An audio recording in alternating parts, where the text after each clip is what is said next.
గురుగారు, స్వయంవరం అంటే ఏమిటి? సీతా స్వయంవరం అని ఎందుకు వ్యవహరించకూడదు? స్వయం వరం అందులోనే ఉంది కదమ్మా, స్వయంగా వరించటం. పూర్వకాలంలో ఆ రాజకుమార్తెలకి అటువంటి అవకాశం ఉండేది.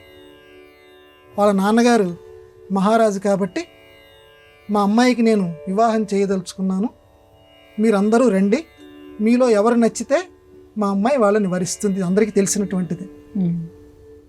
అట్లా అన్ని రాజ్యాలకి వివాహానికి తగినటువంటి వయస్సు ఉన్నటువంటి రాజకుమారులందరూ రండి అని చెప్తే ఆ రాజకుమారులందరూ వచ్చేవారు.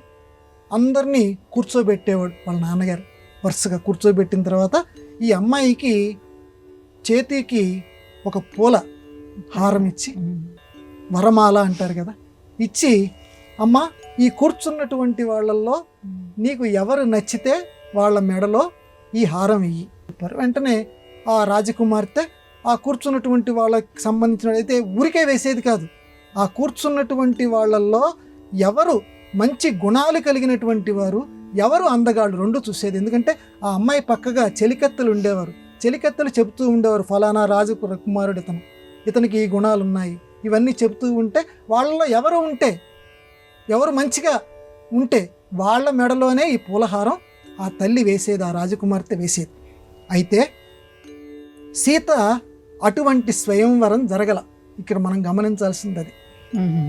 ఎందుకంటే సీతా స్వయంవరం అనే మాట ఎందుకు అనకూడదంటే, సీతకి అలాగా రాముడిలాగా మిగతా వాళ్ళందరూ వచ్చి కూర్చోాల, తనకిష్టమైనటువంటి వాళ్ళ రాముడు అని చెప్పి రాముడి మెడలో వేయాల.